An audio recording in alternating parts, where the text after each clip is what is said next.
അപ്പോൾ ഞാൻ അങ്ങനെ ഒരു ദിവസം അപ്പോൾ ഞാൻ അങ്ങനെ ഒരു ദിവസം ഗോളിയറിൽ ഇങ്ങനെ ഈ മലമുകളിലെ ഈ കൊട്ടാരത്തിൽ ഇങ്ങനെ ഇരിക്കുമ്പോൾ ആ ഒരു ഹൈന്ദവ ഈ രാജഭരണം അതൊക്കെ ആലോചിച്ച് ഇരിക്കുമ്പോൾ കുറച്ച് കുട്ടികൾ വന്നു അവിടെ ജയന്നൂരുണ്ടായവരൊക്കെ ഉണ്ടായിരുന്നു. അപ്പോൾ അതിൽ വിപിൻ ചന്ദ്ര, മാധവൻ പാലാട്ട്, ആർ ചമ്പകലക്ഷ്മി, ഭഗവാൻ ജോഷ്, പിന്നെ Sashi Joshi, D Namboodiri, K Gopalankutty, P Chandramohan എന്നൊക്കെ അവരൊക്കെ ജയന്നൂല് ചരിത്രത്തിന്റെ വേറൊരു പഠനശാഖയാണ് അവിടെ. ജയന്നു ചരിത്രം നന്നായിട്ട് പഠിക്കുന്നുണ്ട് അവിടെയുള്ള ആൾക്കാർ. പക്ഷെ തെറ്റിപ്പോയ ചരിത്രം എന്ന് മാത്രം.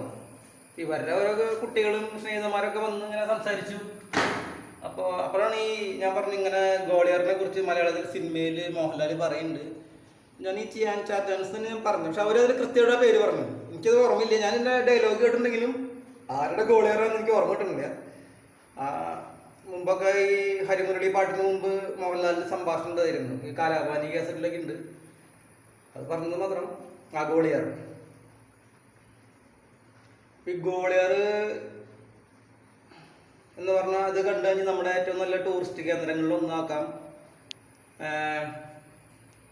ഇന്ത്യയിലെ അവിടെ ശരിക്കും പറഞ്ഞാൽ ഇപ്പോഴത്തെ BJP ഗവൺമെന്റിന് കൃത്യമായിട്ടൊരു അതിന് താഴെ എവിടെയെങ്കിലും ഒരു വലത് ഗവൺമെന്റ് ഓഫീസ് പണിയാം. ഒരു വലത് ഗവൺമെന്റ് ക്വാർട്ടേഴ്സോ എന്തെങ്കിലും ഒരു ഷോപ്പിംഗ് സെന്ററോ. അപ്പോൾ അതിൻ്റെ ഈ നാഗാലാൻഡിൽ നിന്നോട്ടുള്ള ഇന്ത്യയിൽ 28 സംസ്ഥാനങ്ങളിൽ നിന്ന് പച്ചക്കറി അവിടേക്ക് വരണം. തമിഴ്നാട്ടിൽ നിന്നും നാഗാലാൻഡിൽ നിന്നും ഒക്കെ പച്ചക്കറി വരിക. അതിൽ മത്സ്യമാംസാദികളല്ല ഞാൻ പറയുന്നത്, ഈ പച്ചക്കറി റൂട്ട്. അപ്പം ട്രെയിൻ റൂട്ട് നമുക്ക് പഠിക്കാം. ബ്രിട്ടീഷുകാർ ചെയ്ത ട്രെയിൻ റൂട്ട് നേരെ വിപരീതമായിരുന്നു. ഒരു പൊട്ട നാഗരികത തന്നെ വീണ്ടും പൊട്ട ആക്കുന്ന രീതിയിലാണ് ഇന്ത്യൻ റെയിൽവേ പോയിക്കൊണ്ടിരിക്കുന്നത്. എനിക്ക് മനസ്സിലായിടത്തോളം യാത്രകൾ ചെയ്ത് എനിക്ക് മനസ്സിലായിടത്തോളം. പിന്നെ ഇന്ത്യൻ റെയിൽവേയുടെ കോൺട്രാക്റ്റൊക്കെ ജർമ്മനിക്ക് 15 കൊല്ലത്തേക്കാണ്ട് കൊടുത്തത്. പിന്നെ അത് ഈ ഇപ്പോഴത്തെ അദാനിയുടെ കേസ് 80 കൊല്ലത്തേക്ക് കണ്ടാണ് പാട്ടം കൊടുക്കാൻ പോകുന്നത്. 80 കൊല്ലത്തേക്ക് അങ്ങനെ ഒരു കണക്കേ ഇല്ലേ ശരിക്കും. അത് ബ്രിട്ടീഷുകാർ സ്റ്റേറ്റ് വൈസ് പറ്റിക്കാൻ നടത്തുന്ന എഗ്രിമെന്റുകളാണ്. ഡാമിന്റെ എഗ്രിമെന്റ് പോലെ 900 കൊല്ലത്തേക്കൊക്കെ. ഇത് ശരിക്കും കോർപ്പറേഷൻ പരിധിയിൽ വരേണ്ടതാണ്. രാജേഷ് സാറിന്റെ കോർപ്പറേഷൻ പരിധി, തിരുവനന്തപുരം കോർപ്പറേഷന്റെ അതിൽ വരേണ്ടതാണ് ഈ തുറമുഖം. ഇതിന്റെ ഷെയർ മാർക്കറ്റും അതിന് ഇൻവെസ്റ്റ്മെന്റും ഒക്കെ ഈ കോർപ്പറേഷന് അറിയാനുള്ള ഇതുണ്ട്. കാരണം കോർപ്പറേറ്റ് ടാക്സ് സെപ്പറേറ്റ് പിടിക്കുന്നത്, ശരിയല്ലേ? സംസ്ഥാന ടാക്സ് വേറെ, കോർപ്പറേഷൻ ടാക്സ് വേറെ. ബ്രിട്ടീഷ് ബുദ്ധിയിൽ അങ്ങനെ ചെയ്തു വെച്ച് പോയി. അത് തന്നെയല്ലേ കോടതിയിൽ നിയമമായിട്ട് കിടക്കുന്നത് ടാക്സിന്റെ കാര്യം വരുമ്പോൾ. അപ്പൊ ഇത് കോർപ്പറേഷൻ ഇടപെടാൻ പറ്റണം ഈ കേസിൽ. അതിൽ മോദിയുടെ സ്നേഹിതനെന്ന് പറഞ്ഞിട്ടിരുന്നിട്ട് കാര്യമില്ല. കോർപ്പറേഷൻ ഇതിന് കൃത്യമായിട്ട് ഇടപെടണം. തുറമുഖം എന്തിനും 40 കൊല്ലം പാട്ടത്തിന് കൊടുക്കണു ഈ മൾട്ടിനാഷണൽ കോർപ്പറേഷന്. ഈ കോർപ്പറേഷൻ ചോദിക്കണം. അപ്പൊ ഇതിന്റെ ടാക്സ് കാര്യങ്ങളൊക്കെ ഈ കോർപ്പറേഷനിലേക്ക് പോകുന്ന രീതിയിലായിരിക്കണം സംസാരിക്കേണ്ടത്. അങ്ങനെ ബുദ്ധിമുട്ടുള്ള ആൾക്കാരായിട്ട് വേണം സംസാരിക്കാൻ. അല്ലാണ്ട് മോദിനെ കണ്ടു, സതീഷ് സാർ ഒരു ദിവസം അവിടെ ഊണ് കഴിച്ചു, അപ്പൊ തന്നെ ഈ മോദിയുടെ കൂട്ടുകാരനെ മൾട്ടിനാഷണൽ കോർപ്പറേഷനുകാരനെ ഇങ്ങനെ നമ്മുടെ നാട് നശിപ്പിക്കാൻ കൊടുക്കരുന്ന്. അതാണ് അവസ്ഥ. ഇത് രാജേഷ് സാർ അറിയണമെന്ന് അത് ഞാൻ പറഞ്ഞു വന്ന്. കോർപ്പറേഷൻ അറിയണമെന്ന് ഈ കേസ്. കോർപ്പറേഷൻ കുറച്ചൊരു സംസാരിച്ചിട്ട് പോലും ഇല്ല. കോർപ്പറേഷൻ അണ്ടറിലല്ലേ സാർ ഈ തുറമുഖം വരുന്നത്, വിഴിഞ്ഞം അല്ലേ? അതവിടെ നിൽക്കട്ടെ. അപ്പോൾ ക്ഷേത്ര റിസർച്ച്. അപ്പോൾ ഈ ഗോളിയർ എന്ന് പറഞ്ഞു കഴിഞ്ഞാൽ ശരിക്കും നമുക്കതൊരു ആ ഒരു ഫീലിംഗ് കിട്ടും. ഭാരതത്തിൻ്റെ ഒരു ആഴം മനസ്സിലാവുന്ന സ്ഥലമാണ് ഈ ഗോളിയർ. പിന്നെ ആൾക്കാർക്ക് നേരം മുകളില്ല എന്ന് പറഞ്ഞു. എന്നോട് കൂട്ടുകാരൻ പറഞ്ഞു ഹിന്ദുക്കൾക്ക് നേരം മുകളില്ല. ക്ലോക്കിന്റെ കാര്യം ഞാൻ പറഞ്ഞില്ലേ നേരത്തെ. ക്ലോക്ക് കണ്ടുപിടിക്കുന്നതിന് മുമ്പേ നമ്മുടെ സംസ്കാരം ഉന്നതിയിലെത്തിയിരുന്നു. ആ ചരിത്രം അങ്ങനെയാണ് പോകേണ്ടത്. ക്ലോക്ക് ഇന്നാളെ സ്ഥലം കണ്ടുപിടിച്ചത്. അതിന് മുമ്പ് ഒരു സമയം ഉണ്ടായിരുന്നു എന്ന് ഞാൻ പറഞ്ഞു വരുന്നത്. ആ സമയത്തിൻ്റെ ഒപ്പം ചാക്രികമായ ഒരു ജീവിത വ്യവസ്ഥ ഉണ്ടായിരുന്നു. ലോകത്തെ ഏറ്റവും മനോഹരമായ സംസ്കാരം, ഏറ്റവും ശ്രേഷ്ഠമായ സംസ്കാരം ഹൈന്ദവികത. അത് 28 സ്റ്റേറ്റുകൾ ഉണ്ടായിരുന്നു. അത് കേരളത്തിന്റെ ഉള്ളിലിരുന്നിട്ട് നമ്മൾ ചിന്തിക്കുമ്പോൾ ചിലപ്പോൾ കിട്ടിയെന്ന് വരില്ല. അതാണ് ചരിത്രം മുരടിച്ചു പോകുന്നത്. അപ്പോ നേരം പോവാത്ത നമുക്ക് ഈ പെരുവനംപൂരം 29 ദിവസമാണ്. ഈ പെരുവനംപൂരത്തിന്റെ അവിടേക്ക് മറ്റേ ഊരകത്തമ്മ തൊട്ട് അങ്ങനെ ഒരുപാട് ക്ഷേത്രങ്ങൾ വരുന്നുണ്ട്. പണ്ടൊക്കെ ഉണ്ടായിരുന്നു. അതുപോലെ ആറാട്ടുപുഴയ്ക്കും ഒരുപാട് ക്ഷേത്രങ്ങൾ നമ്മുടെ നാട്ടിൽ നിന്ന് തന്നെ അവിടേക്ക് എഴുതുള്ളിക്ക് പോകുന്നുണ്ട്, ചാലക്കുടിയിൽ നിന്ന് പോകുന്നുണ്ട്. പിന്നെ പിഷാരടി ക്ഷേത്രങ്ങൾ ഒരുപാട്. ഇപ്പൊ 29 ദിവസം എന്ന് പറഞ്ഞു കഴിഞ്ഞാൽ ഈ പെരുവനംപൂരം 29 ദിവസം ആക്കാവുന്നല്ലേ ഉള്ളൂ. പെരുവനംപൂരത്തിന്റെ പെരുവല അമ്പലമല്ല അത്, ഞാൻ കണ്ട ആ ഒരു മുകളിൽ ഒരു പ്രതിഷ്ഠ വസിഷ്ഠന്റെ ഒക്കെ ഇത് എഴുതി വെച്ചിട്ടുണ്ട് അവിടെ. ഒരു കോണിപ്പടി കയറി മുകളിലാണ് രണ്ടാമത്തെ അമ്പലം വരുന്നുണ്ട് അവിടെ. ഞാൻ ഒരു ദിവസം പോയിട്ടുണ്ട്, എനിക്ക് ഓർമ്മ കിട്ടണില്ല അമ്പലത്തിൻ്റെ ഇത്. ഞാൻ ഭയങ്കര അമ്പലപ്രേമിയായിരുന്നു, പക്ഷെ കുറെ അമ്പലങ്ങൾ പോയിട്ടുണ്ട്, പക്ഷെ ഓർമ്മ കിട്ടണില്ല. ഈ പെരുവനം പോലും 29 ദിവസമൊക്കെ ഹിന്ദുക്കൾക്ക് ആ ചാക്രികത മനസ്സിലാവും ചെയ്യും. 29 ദിവസത്തില് ഈ കേരളത്തിലെ എല്ലാ ഭാഗത്തു നിന്നുള്ള കലാകാരന്മാർക്ക് ഓരോ ചാൻസ് കൊടുക്കുക അല്ലേ. ഈ നമ്മുടെ തിരുവല്ലേന്ന് മറ്റേ അവിടെ നിന്ന് കഥകളി, കണ്ണൂരിൽ നിന്ന് തെയ്യം, പിന്നെ മേളപ്രമാണി ഒരു സ്ഥലത്തുള്ള മേളത്തിനല്ലാണ്ട് ഡിഫറെന്റ് മേളരാഗങ്ങൾ കണ്ടുപിടിച്ച പല ആൾക്കാരുണ്ടാവും, അവരോണ്ടൊക്കെയുള്ള മേളങ്ങൾ. അതിനിടയ്ക്ക് ഈ അമ്പലക്കാർക്ക് ഒന്ന് ഒത്തുകൂടും ചെയ്യാം. നമ്മൾ ഹിന്ദു ഉണരണമല്ല ശരിക്കും, അതായത് വളരെ ഭംഗിയായിട്ട് ഉണരണമെന്ന്, വളരെ സ്നേഹത്തോടു കൂടി ഉണരണം. 29 ദിവസം പൂരാക്കാം. ഈ ആറാട്ടുപുഴ ഇപ്പോൾ ഒരു ദിവസമുള്ളൂ, ആറാട്ടുപുഴ പണ്ട് ഒരുപാട് ദിവസം ഉണ്ടായി. അപ്പോൾ ഇവിടെ ഇങ്ങനെയാണെങ്കിൽ മലപ്പുറത്ത് എങ്ങനെയായിരുന്നു ഞാൻ ചോദിക്കുന്നത്. മലപ്പുറത്തും 29-30 ദിവസമുള്ള ഈ പൂരങ്ങളുണ്ടായിരുന്ന അമ്പലങ്ങളുണ്ട്. അതാണ് മലപ്പുറം. അപ്പം മലപ്പുറത്തു നിന്നും നല്ല ഈ പറഞ്ഞ പോലെ ഈ കലാകാരന്മാരെ കൊണ്ടുവരിക. പിന്നെ റിസർച്ച്. അപ്പോൾ റിസർച്ചിൽ ഇപ്പോൾ ഇങ്ങനെ പറഞ്ഞു, ഞാൻ വായിച്ചു ഒരു പുസ്തകം വായിച്ചപ്പോൾ ഇത് കിട്ടിയതാണ്. എൻ്റെ കണ്ടുപിടുത്തൊന്നുമല്ല, ഞാനിത് റിസർച്ച് ചെയ്ത് കണ്ടുപിടിച്ചിട്ടൊന്നുമില്ല, പുസ്തകം വായിച്ച് കിട്ടിയ അറിയുന്നത്. നമ്മുടെ നാലമ്പലമില്ലേ, നാലമ്പലം. ഈ നാലമ്പലം എന്ന് പറയുന്നത്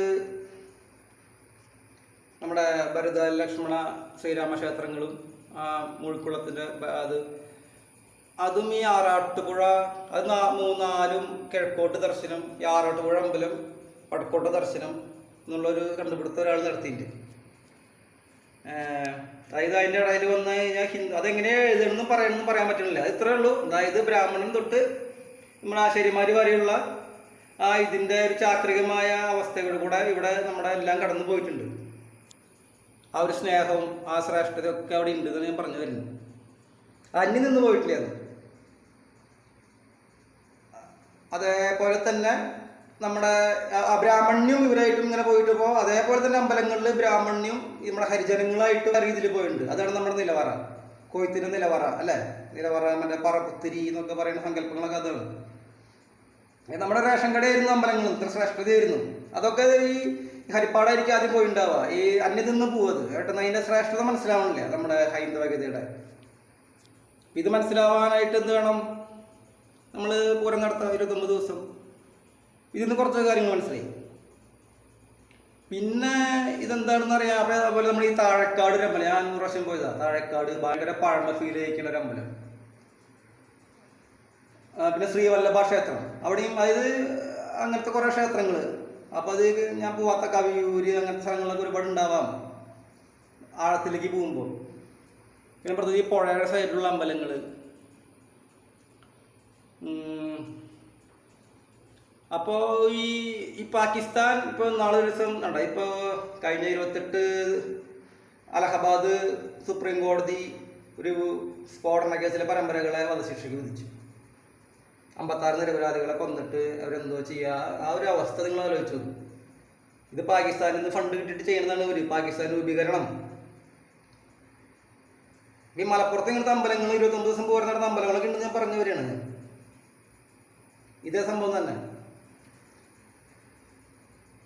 അപ്പോൾ ഈ ഇന്ത്യൻ മിലിറ്ററിക്ക് ഒരുപാട് കാര്യങ്ങൾ നാട്ടിൽ ചെയ്യണം. ഞാൻ പറയാൻ ഒരു ഇൻവെസ്റ്റിഗേഷൻ ടീമിനൊക്കെ ഇന്ത്യൻ മിലിറ്ററി എടുക്കണം. ഈ 28 സ്റ്റേറ്റുകളിലും പ്രശ്നങ്ങൾ ഒരു ദിവസം കൊണ്ട് തീർക്കാൻ ഒരു ടീം ഉണ്ടാവണം, അല്ല അതിന് മിക്സ് ചെയ്തിട്ടൊക്കെ അല്ലേ. അപ്പോൾ ഈ നാട് അധ്വാനം, മോണിറ്ററി വാല്യൂം, റിസർച്ചുകൾ കൃത്യമായിട്ട് ചാക്രികതയിൽ നിന്ന് ഈ പൊതുമേഖലാ സ്ഥാപനങ്ങളിനി ഉണ്ടാക്കി വിറ്റത് നമുക്ക് മറക്കാം. പൊതുമേഖലാ സ്ഥാപനങ്ങൾ ഉണ്ടാക്കി ഒരു ചാക്രികത വരുത്തിയതിന് ശേഷം ഇന്ത്യ മുഴുവൻ തെരഞ്ഞെടുപ്പ് നടത്താം. ഇന്ത്യൻ പട്ടാളത്തിന് നമ്മളെ സഹായിക്കാൻ പറ്റും സുഖമായിട്ട് അല്ലേ. ഇന്ത്യൻ മിലിറ്ററിക്ക് ശക്തി ഉണ്ട് നമ്മുടെ നാട്ടില്. നമ്മുടെ മിലിറ്ററി ലോകത്തെ 3ാമത്തെ ശക്തിയാണ്. അപ്പൊ നമ്മൾ അങ്ങനെ ചെയ്യുമ്പോൾ നമുക്ക് ആ സിന്ധു പഞ്ചാബ് പാകിസ്ഥാനായിട്ട് നമുക്ക് വേറെ പ്രശ്നമൊന്നുമില്ല. പാകിസ്ഥാനിൽ ഇതുണ്ടാവുകയാണെങ്കിൽ നമ്മളിനി എന്താ പറയാ, ഇനിയിപ്പോൾ ഒരു ട്രംപിന്റെ വർത്തമാനങ്ങളൊന്നുമില്ല. നമുക്ക് നമ്മുടെ സിന്ധും പഞ്ചാബും തിരിച്ചു വേണം. ആ സിന്ധു നദിയുടെ ഇപ്പുറത്തെ നമ്മുടെ സംസ്കാരത്തിന് അറ്റുണ്ടായിരുന്ന ആ നദിയുടെ ഇപ്പുറത്തുള്ള ആൾക്കാരെ മുഴുവൻ ഭാരതത്തിലേക്ക് കൊണ്ടുവരാം. നമുക്ക് ആ വേറെ ഒരു ഇതുമില്ലേ. അല്ലെ പഞ്ചാബികൾക്ക് വേണമെങ്കിൽ ഈ കേരളത്തിലെ ഇങ്ങനത്തെ അമ്പലങ്ങളിലേക്ക് വരാം. തിരക്കുള്ള അമ്പലങ്ങളല്ല, ഈ ഗുരുവായൂർ പോലുള്ള അമ്പലം, ശബരിമല അങ്ങനെയുള്ള ഞാൻ പറയണേ. ഇതേപോലെ ഈ നാട്ടമ്പലങ്ങളിലേക്ക് വരാം. അപ്പൊ നിങ്ങൾക്ക് ആ ഒരു നാടിന്റെ സിഖ് എന്ന് പറയുന്നത് ഹിന്ദുവിന്റെ ഒരു ബ്രാഹ്മണത്തിന്റെയും ബുദ്ധിസ്റ്റിന്റെയും ഒക്കെ താഴെ നിൽക്കുന്ന ഒരു ആചാരം മാത്രമാണ്. ഹിന്ദുവിന്റെ വളരെ താഴെ. നിങ്ങൾ ഭാരതത്തിന്റെ ആൾക്കാരാണ് നിങ്ങൾ, ഹിന്ദുക്ക് മറ്റേ സിഖുകാരിൽ നിന്ന് നമുക്ക് ഒരുപാട് സ്വാതന്ത്ര്യ സമരസേനകൾ കിട്ടിയിട്ടുള്ളതാണ് ആ നാട്ടിൽ നിന്ന്. അതൊക്കെ നമ്മുടെ ഭാരതത്തിന്റെ ഭാഗമായിരുന്നു. അപ്പോൾ അവർ വരുമ്പോൾ നല്ലൊരു ഗോതമ്പിന്റെ കതിരൊക്കെ അങ്ങോട്ട് കൊണ്ടുവരിക. കാരണം ഇവിടെ നമ്മുടെ സ്കൂൾ കുട്ടികൾക്ക് ഗോതമ്പ് പായസം ഡെയിലി വെച്ച് കൊടുക്കാനുള്ള ഗോതമ്പ് നമ്മുടെ ഇന്ത്യയിൽ ഉൽപ്പാദിപ്പിക്കുന്നുണ്ട്. പക്ഷെ അത് നമ്മുടെ റേഷൻ കടകളിലേക്കോ അല്ലെങ്കിൽ സ്കൂളിലേക്കൊന്നും എത്തണില്ലേ. അപ്പോൾ നിങ്ങൾ അതിൻ്റെ ഒരു ഇത് പഠിക്കാനായിട്ട് കുറച്ച് കതിരുകളും ഗോതമ്പ് കതിരൊക്കെ കൊണ്ടുവരിക സിഖുകാർ. പിന്നെ നിങ്ങൾ ആറന്മുള സദ്യ പോയിട്ട് ഉണ്ടാകും വെജിറ്റേറിയൻ്റെ, അത് സിഖുകാർ ഇപ്പോഴെ ബുക്ക് ചെയ്യുക. ആറന്മുള വള്ളസദ്യ പഞ്ചാബിയും സിന്ധികളും കൂടി വന്ന് ആറന്മുള ബുക്ക് ചെയ്ത് ഭക്ഷണം കഴിക്കും. എന്നിട്ട് അടുത്ത ക്ലാസ് വരാം. ബുക്ക് ചെയ്യേ വേഗം, അവിടെയൊക്കെ ബുക്കഡായി, വേഗം ബുക്ക് ചെയ്യേ. ഹിന്ദി അല്ല സിന്ധി ഉണ്ട് പഞ്ചാബികാർ. ആറന്മുള വള്ളസദ്യ